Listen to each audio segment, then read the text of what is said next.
The steak was overcooked and the bread was cold, but no one seemed to care. The entire table buzzed with the kind of loud, congratulatory chatter that only comes after a win. My win. I'd just taken silver at the regional fencing finals, and yet somehow I felt invisible. Grandpa raised his wine glass with both hands, a big grin on his face. "Let's hear it for Mia. You made us proud, sweetheart." Everyone clapped.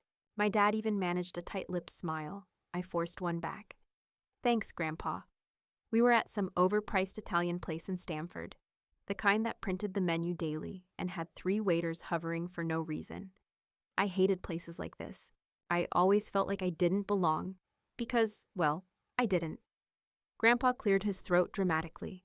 "You know, this reminds me of when we first got Mia that training scholarship." "Lord, how many years ago was that?" I froze. He chuckled. "What was it, junior year? We gave it to your father to pass along. Covered a whole year of housing and that fancy gym membership in New Haven." The table fell quiet. I looked at Grandpa. "What scholarship?"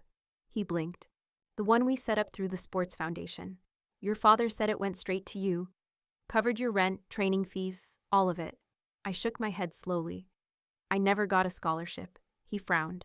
"But I paid for everything myself," I said, voice steady. "I worked part-time at a smoothie bar and did laundry folding at the college.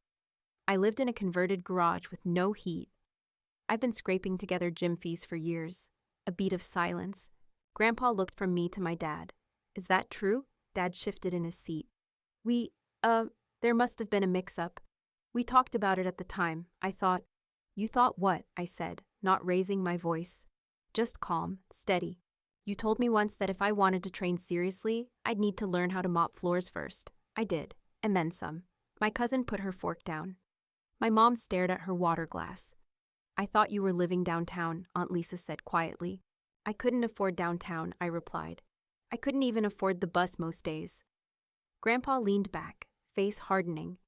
"Mia, are you saying you've been training and competing while holding down 2 jobs? I nodded. "You never said anything," he murmured. "I assumed everyone knew," I said, "or didn't care." Dad finally spoke. "We didn't want to spoil you. It was important you stay hungry." "Mission accomplished," I said. No one laughed. Grandpa sat straighter now. His voice was low. "I want to see where you live. Today." Dad opened his mouth, but Grandpa cut him off with a glance. "Now." I folded my napkin and placed it on my plate. "Fine by me." We stood, chairs scraping, leaving half-full plates and stunned silence behind. No one cheered anymore. Grandpa didn't say a word during the drive. He sat stiff in the passenger seat of my decade-old Civic, hands clasped on his lap like he was bracing for turbulence. I glanced at him a few times, but he kept his eyes fixed on the road ahead. We pulled up to my place, the side entrance of a sagging 2-family house. The garage, technically detached, had been walled in with cheap vinyl siding and a padlock that only worked if you jiggled it the right way. Grandpa stepped out and looked around slowly. "This is it?" he asked. "Yep." He followed me through the side gate and inside. The smell hit first. Damp carpet, mildew, whatever died in the pipes last winter. I kicked aside a pile of fencing bags and moved a space heater off the stool we used as a table. "I pay rent in cash," I said. "My landlord doesn't ask questions as long as it clears." Grandpa's eyes scanned the room, exposed insulation, duct tape over the window crack. My training jacket hung up on a nail like it was art. He walked slowly to the corner where my bed sat a foot away from a rack of fencing gear, half covered in a sheet. "You lived like this. For how long?" "Since I was 19. Before that, I couch-hopped and slept in the locker room a few nights a week." He didn't respond, just lowered himself onto the edge of the bed like it might fall through the floor. "I kept waiting for things to change," I added. Kept thinking maybe Dad would say something, or I'd get some surprise check in the mail. Grandpa looked down at the floor. "I transferred that scholarship fund directly to your father, $25,000, labeled as athlete housing and training support. I asked him if it got to you. He said yes, that he set you up in a shared loft near the training center and paid for a gym membership." I let out a breath and nodded. "Well, it went somewhere," he rubbed his face. "That money was meant for you, not a portfolio." I didn't say anything. I didn't have to. Grandpa stood up and walked the perimeter of the small space. ducking slightly where the ceiling dropped. His voice was hoarse when he spoke again. You kept going through all this. You still competed. I didn't have a choice, I said. Fencing was the only thing that made sense to me. He turned back to me, eyes red. We're going to fix this, starting tomorrow. And for the first time in years, I believed someone meant it. The next morning, Grandpa showed up at my place at 7:43 a.m., sharp, with 2 coffees, a clipboard, and the same stormy look he'd worn since yesterday. He barely said hello, just handed me the coffee and walked straight to the corner where my shower curtain hung to separate the bathroom from the main room. He pulled it back, saw the rust-stained sink and the leaky PVC pipe underneath, and let out a sound somewhere between a grunt and a growl. You shower here? He asked. Technically. He didn't say anything for a few seconds, just took a long sip of coffee, eyes fixed on the busted tile floor. Then he turned around and pointed to the heater. That thing even work? Sometimes. I wrap myself in my fencing jacket if it gets really bad.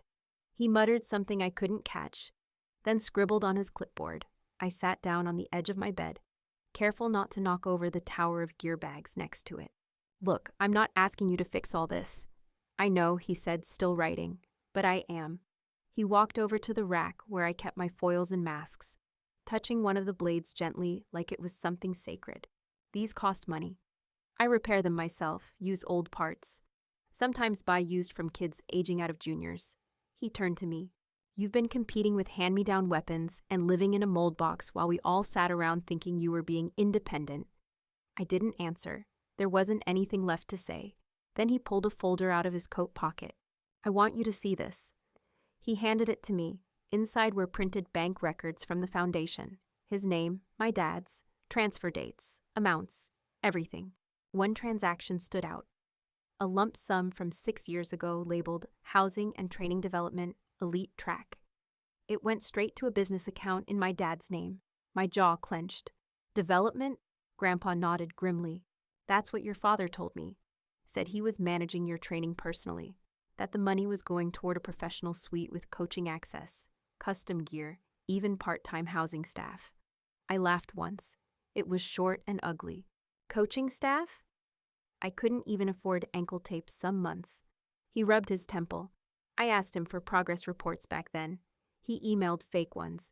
Said you didn't like to talk about it, that you were laser-focused. I believed him. You weren't the only one. He looked around the room again. The mattress on the floor, the patched-up fencing shoes, the sticky window that barely opened. Then he looked at me. You were buried alive under this, and you still made the finals. I didn't know what to say. He shook his head. He used your name. He used my trust. And he turned your future into a line item. I looked down. It's done. No, he said, voice low. It's not. We're getting it all back, starting now. I woke up to the sound of Grandpa's voice down the hall. It took me a second to remember where I was. His guest room, with actual insulation and a bed that didn't dip in the middle. He was already on the phone, his voice clipped and commanding. No, I want full records, not summaries. Every transaction that included the name Mia Torres and anything labeled elite athlete or training support. Email it, no later than noon. I sat up and rubbed my eyes. By 9:30 a.m., we were in his SUV, driving toward the foundation office downtown. Grandpa didn't say much. He just tapped the steering wheel with one hand while holding a manila folder in the other like it was a weapon. The foundation building was sleek. Glass walls, tall ceilings, the kind of place that echoed when people walked.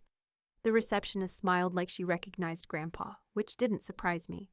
His name was still on the donation plaque in the lobby. We're here to speak with Jordan Winters, he said.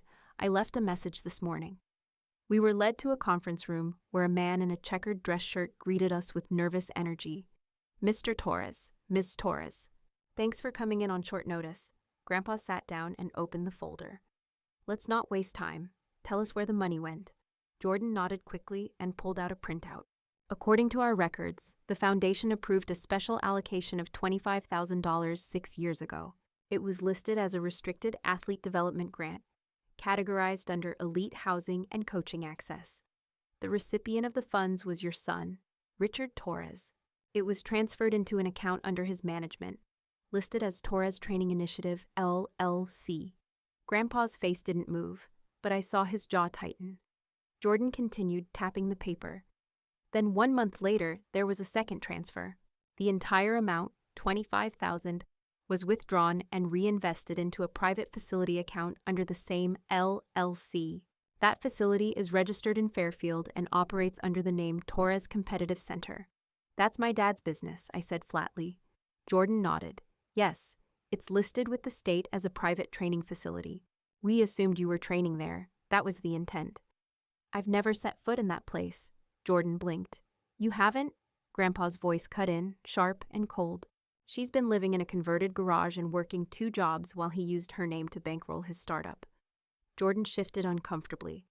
That's troubling, especially given the nature of these funds.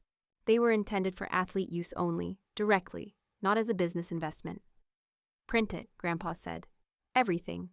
I want copies of the approvals, transfers, recipient details, and the original grant request. Jordan didn't argue. He stood and left the room. Grandpa looked at me and slid his folder across the table. This isn't just betrayal, he said quietly. It's fraud. And suddenly, this wasn't just a family problem anymore. It was evidence. The house looked the same as always. Neat bushes, a flagpole out front, and a driveway too clean for someone who hadn't shoveled a day in his life. Grandpa parked the car like he meant business, right in the middle, blocking both garage doors. I grabbed the folder from the back seat. Inside, my dad was sitting on the couch with a coffee mug like it was any other lazy Saturday. My mom hovered near the dining table, straightening things that didn't need straightening. My uncle and aunt were already there, which I hadn't expected, and my cousin Leah was on her phone at the kitchen bar. Grandpa walked in first, no greeting, just handed my dad a thick packet of printed documents and said, "Read it." Dad blinked. "What's this?" "Read it." My dad flipped through the first few pages. His face didn't change at first. Then his eyes started moving faster.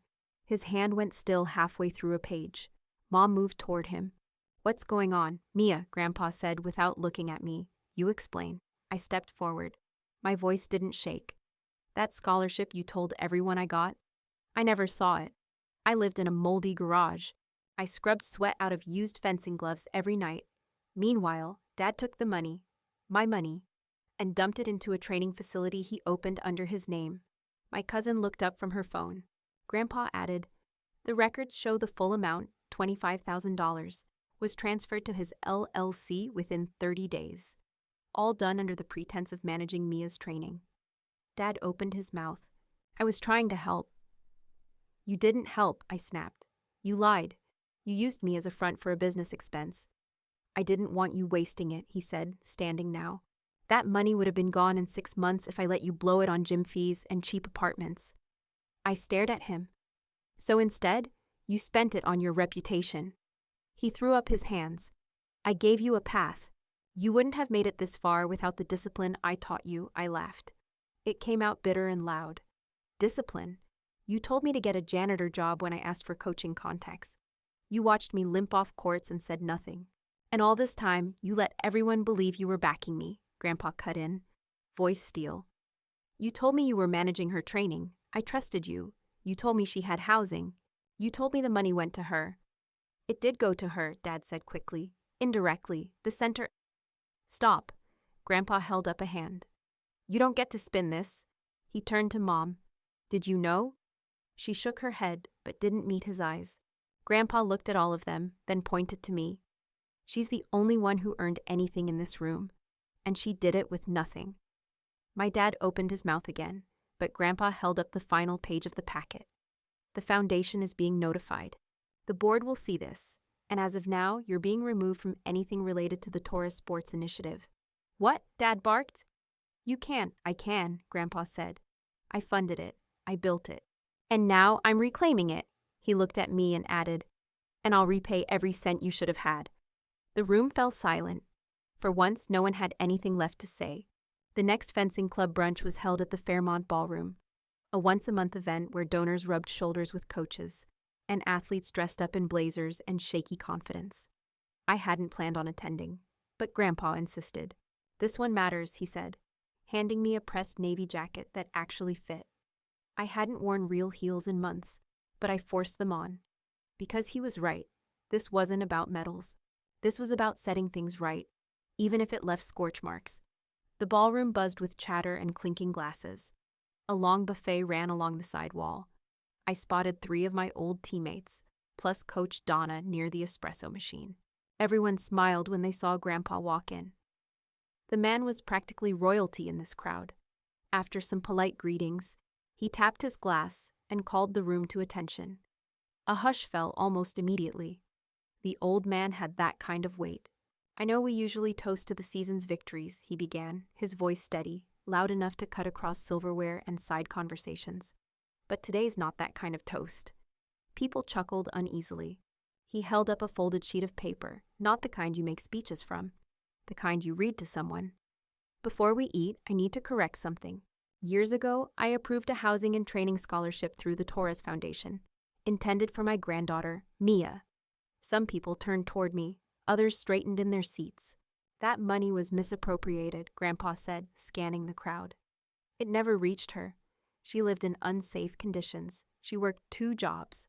And she still managed to reach the finals last month, without the help we all thought she had.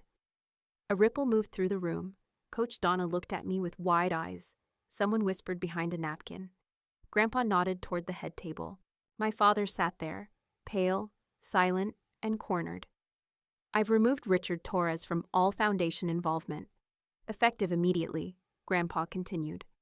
His authority, his access, and his seat at the advisory board have been revoked. Gasps. 1 or 2 audible, wait, what? S. Then Grandpa turned to him and held out the folded paper. You'll read it now. My dad didn't move. Grandpa stepped forward, calm but firm. You'll read it, or I will. Hands trembling, Dad stood. He unfolded the page and read in a voice that barely cleared the air. I, Richard Torres, acknowledge that funds meant for Mia Torres were redirected under false pretenses to a facility in my name. I accept full responsibility for the deception. I relinquish all professional ties to the Torres Sports Initiative, effective immediately. He folded the paper again. Looked down. No one clapped. No one smiled. But no one looked away either. For once, there was no performance. Just silence. Raw, heavy, honest. Grandpa lifted his glass one more time. To real strength. The kind that doesn't need applause. He didn't drink. Neither did I. And that somehow said more than any speech could. A week later, I moved into a small loft apartment near the downtown training center. Grandpa had arranged everything.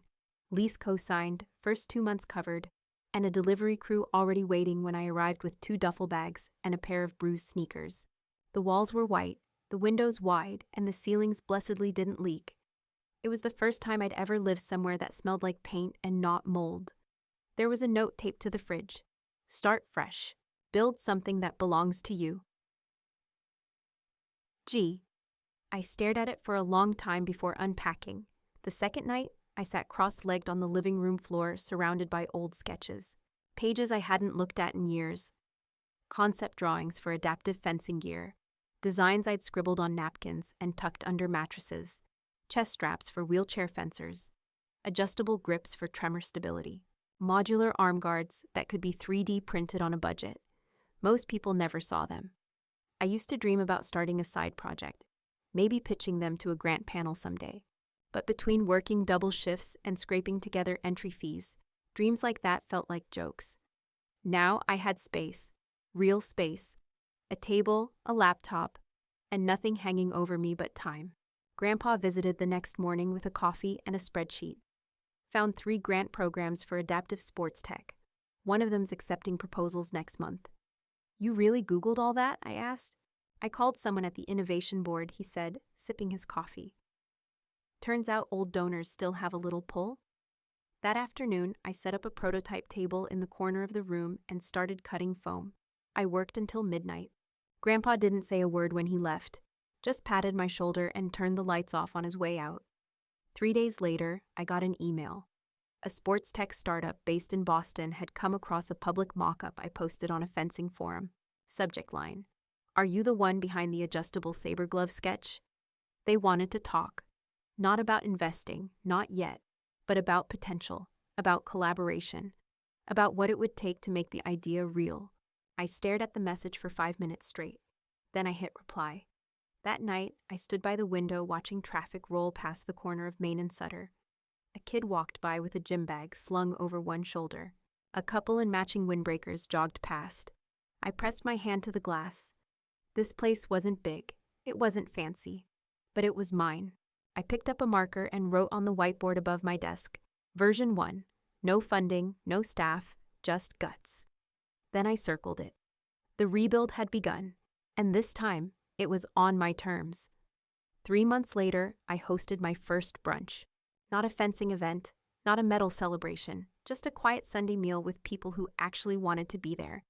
Real plates, real chairs, mismatched mugs filled with good coffee. Sunlight spilled across the hardwood floor like it belonged there. My new place didn't echo the way the garage did.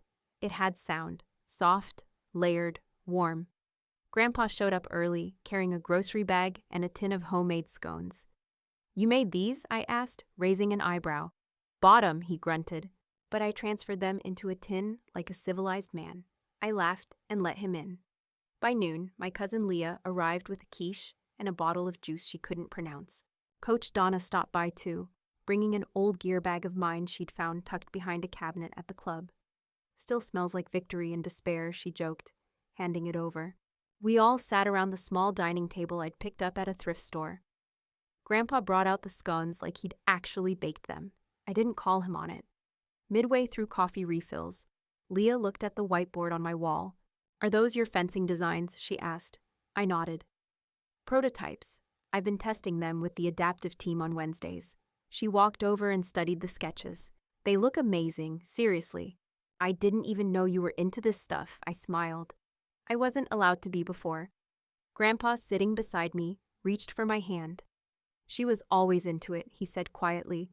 "She just never had the room." I looked at him and squeezed his fingers. "This," he said, gesturing around the loft. The scattered sketches, the duct-taped dummy torso in the corner, the coffee-stained blueprints. "This is what I imagined when we started the foundation." I nodded, swallowing the lump in my throat. "Me too. No big speeches, no forced toasts. Just that." A quiet moment in a room filled with laughter and clinking forks. My father wasn't there. No one even brought him up. His absence didn't hover like a shadow. It just felt like a window finally opened. After everyone left, I stood by the door for a while, taking it all in. The empty glasses, the warmth that still lingered in the room. I didn't win gold this year. I didn't need to. I had my name on the lease, my work on the wall, and the right people at my table.